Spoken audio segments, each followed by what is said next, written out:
Rice సోలకు నమస్కారం. మీరు చూస్తున్నటువంటి వెరైటీ ఇప్పుడు ప్రజెంట్గా కొత్తిమీర రకం హైటెక్ 30 అనే రకం విలేజ్ రూట్స్కి కంపెనీకి సంబంధించినటువంటి వెరైటీ. ఈ యొక్క రకం ఇది వచ్చేసి మనకు స్ప్లిట్ వెరైటీ, అంటే మనకు విత్తనం దబ్బా రూపంలో ఉంటుంది. ఈ యొక్క రకం వచ్చేసి 2 kg ప్యాకింగ్లో అవైలబుల్ ఉంటుంది. ఆల్ ఓవర్ ఏపీ, మన తెలంగాణ అన్ని రాష్ట్రాల్లో, కర్ణాటక, తమిళనాడు అన్ని రాష్ట్రాల్లో కూడా అవైలబుల్ ఉంటుంది. ఈ యొక్క రకంకి వచ్చేసి ముఖ్యంగా 30 రోజుల పంట కాలంలో మనకు హార్వెస్టింగ్ చేసుకోవడానికి మంచిగా ఉంటుంది. ప్రతి ఒక్క రైతులు కూడా 2 kg ప్యాకింగ్ అవైలబుల్ ఉంటుంది. ఎకరాకు 40 కిలోల విత్తనం మోతాదు అవసరం. అదేవిధంగా చూసుకుంటే జర్మినేషన్ ఏ విధంగా ఉందో చూడండి రైతులు, మొలక శాతం ఎంత నీట్గా వచ్చింది. దాదాపు 95% జర్మినేషన్ ఈ యొక్క వెరైటీ హైటెక్ 30 అనే వెరైటీ. ఇది గోనేల గ్రామంలో వీరేష్ అనే పొలంలో ఉంది. ప్రజెంట్ వచ్చేసి 23వ తారీఖు 6వ నెల 2026వ సంవత్సరం. చూడండి, ఇక ఆకు చూడండి ఏ విధంగా ఉందో.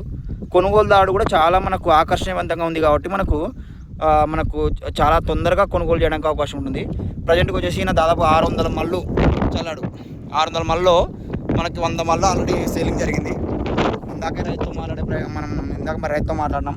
అదేవిధంగా చూసుకుంటే సో ఈ యొక్క వెరైటీ లక్ష్యం ఏంటంటే ఒక 10 days అటు ఇటు అనగా మనకు కూర అనేది మనకు కొత్తిమీర అదే విధంగా ఉంటుంది, చెడిపోకుండా.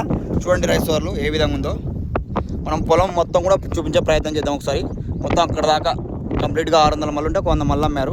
ప్రజెంట్ వచ్చేసి ఒక మడి మనకు దాదాపు 1100 రూపాయలు ఉంది. అంటే ఒక మడి 1100 రూపాయలు అంటే మన రైతుకు వచ్చేసి చాలా మంచి రేటు.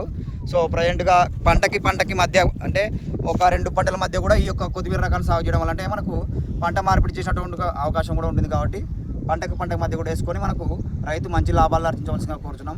ఒక ఎకరాకు వచ్చేసి 40 నుంచి 50 కిలోల విత్తనం మోతాదు అవసరం. మన వర్షాకాలంలో అయితే 40 కిలోలు అవసరం. అదే సమ్మర్లో అయితే 50 నుంచి 60 కిలోలు కూడా ఇస్తారు. ఎకరాకు వచ్చేసి 40 నుంచి 60 కిలోలు. కాబట్టి ప్రతి ఒక్క రైతులు కూడా ఈ యొక్క విలేజ్ రూట్స్ కంపెనీకి సంబంధించినటువంటి హైటెక్ 30 అనే వెరైటీ వేసుకొని మీ ఇంట సిరుల పంట పొందవలసిందిగా కోరుతున్నాం. థ్యాంక్ యూ, ధన్యవాదాలు, జై హింద్.